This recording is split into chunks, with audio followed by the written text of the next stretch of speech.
انسان نے اللہ رب العزت سے نہ کہا، چاہے کیسی پریشانی ہو، چھوٹی ہو بڑی ہو، لوگوں سے کہنے والی ہو یا صرف اللہ سے کہنے والی ہو، اگر انسان کے اوپر پریشانی آئی، اس نے اللہ رب العزت سے نہ کہہ کر لوگوں سے اس نے کہنا شروع کر دیا، اس بات پر اللہ رب العزت ناراض ہوں گے۔ اللهم صل على سيدنا محمد يا رب صل وسلم یہ جو دنیا ہے ایک دن چھوٹنے والی ہے، اور یہ دنیا مومن کے لیے قید خانہ ہے۔ قید خانے کے اندر جس طریقے پر انسان رہتا ہے، مومن دنیا کے اندر اسی طریقے پر رہتا ہے۔ آدمی یہ سمجھے کہ میرے اوپر پریشانی نہ آئے، آدمی یہ سمجھے کہ میرے اوپر تکلیف نہ آئے، انسان یہ سمجھے میں عیش میں رہوں، یہ ہو نہیں سکتا۔ انسان مومن ہو، حق پر ہو، نمازی پرہیزگار ہو، اور یہ سمجھے کہ میرے اوپر پریشانی نہ آئے، یہ نہیں ہو سکتا، یہ نہیں ہو سکتا، یہ تو آنی طے ہے۔ اللہ کے رسول صلی اللہ علیہ وسلم نے فرما دیا کہ مومن کے لیے دنیا قید خانہ ہے۔ اب بتاؤ، قید خانے کے اندر سکون ملتا ہے انسان؟ قید خانے کے اندر انسان آرام سے رہتا ہے؟ قید خانے کے اندر انسان ٹینشن فری رہتا ہے؟ جیسے انسان قید خانے کے اندر ٹینشن فری نہیں ہو سکتا، ایسے جیسے انسان کو قید خانے کے اندر سکون اور راحت نہیں مل سکتی، ایسے میرے محترم بزرگوں، مومن بھی دنیا کے اندر ٹینشن فری اور سکون کی زندگی گزار لے، یہ بہت مشکل بات ہے۔ دنیا دار انسان ہے، اس کو اپنے مال کی ٹینشن، کاروبار کی ٹینشن، مال کما لیا اس کو بچانے کی ٹینشن کہ یار صاحب کیسے ہوگا، اگر میری فیکٹری برباد ہو گئی کیا ہوگا، میری بلڈنگ خراب ہو گئی کیا ہوگا، میرا کاروبار اگر خراب ہو گیا تو میرا کیا ہوگا۔ انسان اللہ والا بن گیا، دیندار بن گیا، اللہ والا بن گیا، ٹینشن اس کو اب بھی رہے گی۔ جب دنیا کی ٹینشن تھی، اب آخرت کی ٹینشن ہوگی کہ یار میرا ایمان پر خاتمہ ہوگا کہ نہیں ہوگا، مرنے کے بعد قبر کے کتنے بڑے بڑے مسائل ہیں، پتہ نہیں قبر کے اندر میرا کیا ہوگا، پل صراط کا راستہ کتنا لمبا ہے، تلوار سے زیادہ تیز دھار ہے، بال سے بھی زیادہ باریک پل صراط کا راستہ ہے کہ یار اس پر سے میں کیسے گزروں گا۔ دیندار انسان ہے تو اس کو اس بات کی ٹینشن ہوگی۔ تو بہرحال دنیا میں سکون سے رہنے والی چیز دنیا نہیں ہے۔ دنیا میں تو یہ ہے کہ انسان، جو بھی انسان کے اوپر تکلیفیں آئیں، پریشانی آئیں، مصیبتیں آئیں، انسان ایک دوسرے کا ساتھ دے۔ انسان کیا کرے؟ ایک دوسرے کا ساتھ دے، جو ہو سکے مدد کرے، اور جہاں تک بھی ہو سکے اپنی تکلیفوں کو اور اپنے اوپر آنے والی مصیبتوں کو اللہ رب العزت کے سامنے رکھے۔ چیزیں ایسی ہوتی ہیں کہ وہ پریشانی کہ وہ دنیا والوں کے سامنے رکھنی پڑتی ہے، لیکن بہت سی پریشانی، اکثر پریشانی ایسی ہوتی ہے کہ انسان کو اللہ رب العزت کے سامنے رکھنی چاہیے۔ جتنا اللہ رب العزت نے دیا ہے، ہماری سب سے بڑی ٹینشن کیا ہے؟ سب سے بڑی ٹینشن یہ ہے یہ بھی مل جائے، یہ بھی مل جائے، یہ بھی مل جائے۔ ہم نے اپنی خواہشات پر روک نہیں لگا رکھی، ہماری خواہشات رکی بھی نہیں ہے، ہماری خواہشات دن پہ دن بڑھنے کی، دن پہ دن ہماری خواہشات بڑھتی جا رہی ہے، اللہ معاف کرے، اور ہم ناشکرے بنتے جا رہے ہیں۔ بھئی ایک انسان بہت مالدار ہے، اگر اس کی مان لو کاروبار سارا اس کا خراب ہو گیا تو کیا روٹی نہیں کھائے گا؟ جتنی روٹی جب وہ مالدار تھا، جتنی روٹیاں جب کھاتا تھا غریب ہونے کی حالت میں بھی اتنی ہی روٹیاں کھائے گا، ایک بھی کم نہیں کھائے گا۔ پیٹ جتنی پیٹ میں آئے گی کھائے گا اتنی، بس جب مرغے مسلم تھے اور اب کیا ہوگا، دال روٹی ہوگی، اتنا فرق ہوگا۔ اس لیے میرے محترم بزرگوں، اللہ رب العزت کسی انسان کے اوپر اتنی پریشانی نہیں ڈالتے جو اس کو افورڈ نہ کر سکے، جو اس کو برداشت نہ کر سکے۔ کسی کے اوپر بھی اللہ اتنی پریشانی ڈالتے کہ جو اس کی حیثیت سے باہر، اتنی ہی اللہ رب العزت بندے کے اوپر پریشانی ڈالتے ہیں جتنی کہ وہ برداشت کر سکے۔ اور سب سے بہترین طریقہ یہی ہے کہ انسان اللہ رب العزت کے سامنے اپنی پریشانیوں کو رکھے، ساری پریشانی کو انسان اللہ رب العزت کے سامنے رکھے۔ جب ان پریشانی کا حل ہوگا، اللہ رب العزت کی دیکھتے ہیں بندے کو آزما کر کہ میں نے اس کے اوپر پریشانی ڈالی ہے، اب یہ کس کے پاس جاتا ہے؟ یہ کسی میرے غیر کے پاس جاتا ہے، یا کسی مزار کے اوپر جاتا ہے، یا کسی سے مانگنے جاتا ہے، کس کے سامنے ہاتھ پھیلاتا ہے؟ اللہ رب العزت دیکھتے ہیں اپنے بندے کو، یا میرے پاس آتا ہے۔ پریشانی دینے والا کون ہے؟ پریشانی ہمارے اعمال کی وجہ سے بھی پریشانی آتی ہے، اور کبھی کبھی اللہ رب العزت اپنے بندے کو آزما کر بھی دیکھتے ہیں۔ تو اللہ رب العزت سے ہی کہنا چاہیے، جب ہی مسئلے کا حل ہوگا۔ جس کی بات ہو اس سے نہیں کہا تو مسئلے کا حل ہونے والا نہیں ہے۔ آپ نے سنا ہوتا نا دنیا کے اندر، بھئی ایک آدمی نے سنا کہ بھئی فلاں آدمی تمہیں برا کہہ رہا ہے، اب اس نے سن لیا کہ فلاں آدمی مجھے برا کہہ رہا ہے، اب لوگوں سے گاتا پھر رہا ہے، بھئی وہ مجھے ایسا کہہ رہا ہے، وہ مجھے ایسا کہہ رہا ہے، حالانکہ اس میں حل نہیں ہے۔ حل اس کا یہ ہے کہ اسی سے بات کی جائے کہ بھائی کیا بات ہے، اب وہ بتائے گا بھائی میں نے تو کچھ کہا ہی نہیں ایسا، یا میں نے کہا تو اس لیے کہا۔ جب اس کا حل ہوگا، جس کے بارے میں آپ نے سنا کہ فلاں آپ کو ایسا کہہ رہا ہے، جب تک اس سے بات نہیں ہوگی مسئلے کا حل ہونے والا نہیں ہے، ورنہ بات بڑھتی چلی جائے گی، بڑھتی چلی جائے گی۔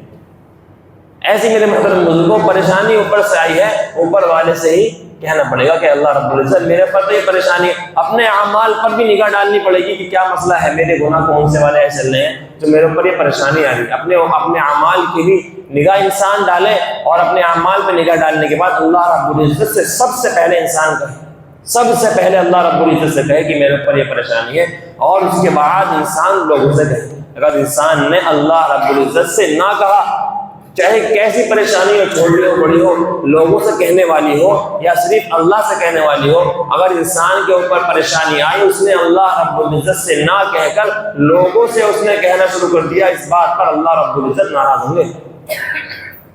اللہ رب العزت اس بات پر ناراض ہوں گے، اور پریشانی حل ہوگی ہی نہیں۔ اس لیے میرے محترم نے اللہ رب العزت سے کہا، اب اللہ کہیں گے کہ دیکھو میرا بندہ میرے پاس ہے، لیکن میرے محترم بزرگوں، اللہ رب العزت سے وہ کہے گا جس کے دل میں اللہ ہوگا۔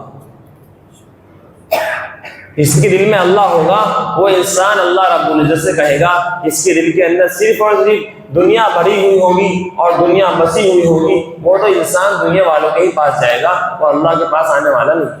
وہ 2 رکعت پڑھ کر اللہ سے دعا کرنے والا نہیں ہے، وہ تو انسان اللہ سے کہے گا، وہ تو لوگوں سے کہنا شروع کر دے گا، کیونکہ اس کے دل کے اندر دنیا بسی ہوئی ہے، اس کے دل کے اندر، اس کے دماغ کے اندر یہ بات بیٹھی ہوئی ہے، میری تو فلاں سے بات ہے، میری فلاں سے بات ہے، اور میرے تو اتنے اچھے اچھے کانٹیکٹ ہیں، اور میں تو یہ کر دوں گا، ایک فون پہ یہ کر دوں گا۔ اس کے دل کے اندر یہ والی بات ہوگی، یہ بہت اچھی بات ہے، آپ نے کانٹیکٹ بنا رکھی ہیں، آپ کی بڑے لوگوں کی بات ہے، بہت اچھی بات ہے، لیکن سب سے بڑا اللہ ہے۔ اللہ کے یہاں پر کتنی بات ہے، میرا اللہ سے کتنا تعلق ہے؟ میں دنیا والوں کے پاس، بڑے لوگوں کے پاس 10 بار جا رہا ہوں، ان سے مل رہا ہوں، اللہ رب العزت کے پاس کتنی بار آ رہا ہوں؟ سب سے بڑا تو اللہ ہے، سب کے دل اللہ رب العزت کے ہاتھ میں ہے، میں اللہ سے کتنا کانٹیکٹ ہے۔ حدیث شریف کے اندر آتا ہے، اللہ کے رسول صلی اللہ علیہ وسلم نے فرمایا، جو انسان فجر کی نماز پڑھنے والے کو، خلاصہ بیان کر رہا ہوں، جو انسان فجر کی نماز پڑھتا ہو، فجر کی نماز پڑھنے والے کو اگر کوئی ستائے گا، اللہ رب العزت کی اس سے اعلان جنگ ہے۔ اگر کوئی انسان فجر کی نماز پڑھنے والے کو ستائے گا، اللہ رب العزت کی اس سے اعلان جنگ ہے۔ اللہ سے ہم نے کتنی بات اپنی بنائی، اللہ کے یہاں پر ہم نے اپنا کیا مقام بنایا۔ دوست ہے، خاص دوست ہے، بالکل خاص دوست ہے، اگر اس پہ آس آ جاتی ہے تو دوست فوراً کھڑا ہو جاتا ہے، جہاں تک ہوتا ہے اس کا ساتھ دیتا ہے۔ میرے محترم بزرگوں، جب ہم اللہ رب العزت سے اپنی بات بنا لیں گے تو اللہ ہمارا کتنا ساتھ دے گا، اللہ کتنا ساتھ ہمارا دے گا۔ میرے محترم بزرگوں، میں عرض کیا تھا، اللہ کے رسول صلی اللہ علیہ وسلم اور صحابہ کرام جا رہے تھے، راستے میں گئے، کوڑی پڑی، کوڑی کا ڈھیر تھا، اس کوڑی کے ڈھیر کے اوپر بکری کا بچہ مرا ہوا پڑا تھا۔ اللہ کے رسول صلی اللہ علیہ وسلم نے فرمایا تھا، خلاصہ ہے کہ صحابہ کرام سے عرض کیا کہ تم میں سے کوئی ہے جو اسے چند درہم کے بدلے، چند دینار کے بدلے خرید لے، چند درہم کے بدلے خریدے؟ صحابہ نے عرض کیا کہ اللہ کے رسول سے کون خریدے گا، وہ بھی درہم کے بدلے؟ بکری کا بچہ مرا ہوا کوڑے کے ڈھیر پہ پڑا ہے، اسے کون خریدے گا پیسے دے کر؟ یہ تو جس کا تھا اس نے پھینک دیا، تو اسے پیسے دے کر کون خریدے گا؟ فرمایا کہ دنیا کی حیثیت اس سے بھی کم ہے، دنیا کی حیثیت اللہ رب العزت کی نظر میں اس سے بھی کم ہے جب انسان اور جس کے پیچھے ہم دن رات بھاگے جا رہے ہیں۔ میرے محترم بزرگوں، کوئی کچھ دیکھنے والا نہیں، بس دنیا مل جائے، دنیا حاصل ہو جائے، چاہے کیسی ہو اور کچھ بھی ہو، کسی کا ناس ہوتا ہو، کسی کی عزت خراب ہوتی ہو، کسی کی ہائی لگتی ہو، کوئی مطلب نہیں ہے، بس دنیا میرے ہاتھ لگ جائے۔ میں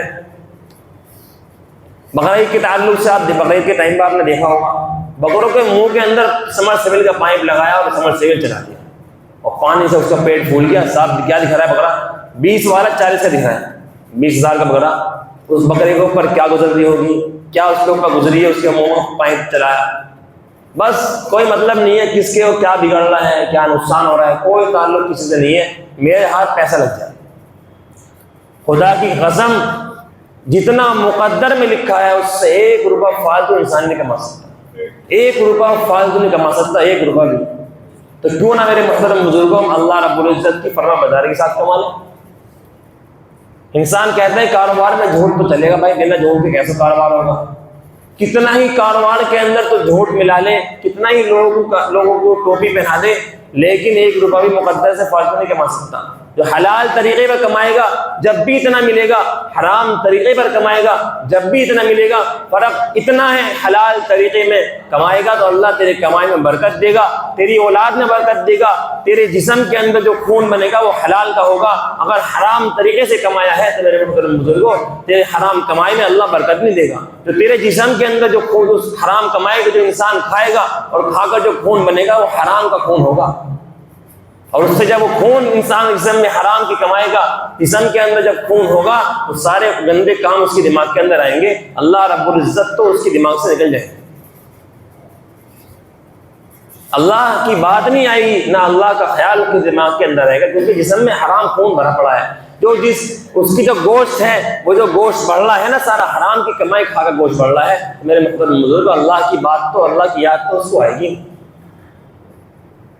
اس لیے میرے محترم بزرگوں، جتنا مقدر میں لکھا اللہ دے کر رہیں گے، کتنا ہی آپ دنیا سے منہ موڑ لیں۔ دیکھو یہ بھی نہیں کرنا کہ انسان دکان بند کر کے گھر میں بیٹھ جائے، ہم یہ نہیں کہہ رہے، لیکن حلال طریقے پر کمائیں۔ کتنا انسان اللہ والے جو ہوتے ہیں آپ ان کو دیکھیں گے کتنا دنیا سے منہ موڑتے ہیں، لوگ ان کی جوتیوں کے اندر پیسے رکھ کے چلے جاتے ہیں، کسی طریقے پر ہمارا مال یہ لے لیں، کسی طریقے پر ہمارا پیسہ ان بزرگ کے پاس پہنچ جائے۔